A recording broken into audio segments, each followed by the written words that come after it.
Si un jour Nicolas Sarkozy veut revenir dans la vie politique, eh bien à ce moment-là, il reviendra dans la vie politique. Je pense que si Nicolas Sarkozy revient, eh bien les autres, quels qu'ils soient, quel que soit leur talent et leur capacité, laisseront la place à Nicolas Sarkozy. Et donc il va revenir.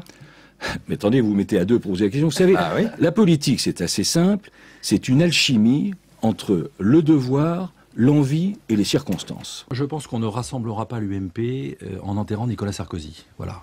Il est mort et enterré pour vous, Nicolas Sarkozy? Non, c'est le gouvernement auquel j'appartiens qui est mort et enterré et j'en porte le deuil tous les jours. Moi, je l'ai dit de manière très claire, je serai à ses côtés, quelle que soit sa décision. Est-ce qu'on ne veut pas un peu ficher la paix à Nicolas Sarkozy?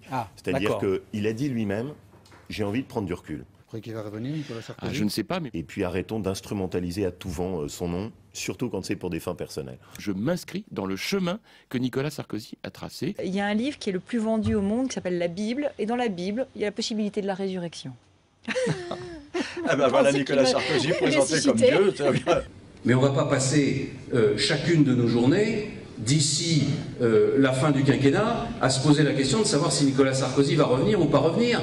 J'entends tout le monde me dire, mais qu'est-ce qu'ils foutent en haut? Est-ce qu'ils n'ont pas autre chose qu'à se préoccuper de 2017? Sur 327 députés et sénateurs, 149 choisissent Fillon et 98 Copé, 80 hésitent. Bon, c'est toujours pareil. C'est quoi? Ça s'est calculé à Paris, ça. Il y aura plusieurs votes au congrès de l'UMP. Il y aura un choix de président. C'est un choix d'homme. Et pour moi, c'est un choix d'homme, Fillon ou Copé, et puis après un choix de ligne politique. Il ne faut pas manier la langue de bois. Aujourd'hui, la campagne pour le président de l'UMP, c'est le premier round, et je pense qu'il sera décisif de la campagne pour l'investiture présidentielle de 2017. Moi, je dis attention, cette élection, elle n'est pas pour 2017. C'est pas une primaire avant l'heure. Je n'ai jamais prononcé la moindre critique à l'égard de Jean-François Copé. Voilà, donc je pense que cette campagne, il faut que ce soit une campagne d'idées, et il faut que ce soit une campagne, j'allais dire, amicale. Il y a deux choses dans cette campagne. Il y a le comportement de ceux qui ont mené un combat dans notre famille politique, ou mènent un combat dans notre famille politique en tant que notable, on va dire. Hein. S'ils pouvaient se calmer un peu et arrêter les petites phrases, ça ferait du bien à tout le monde.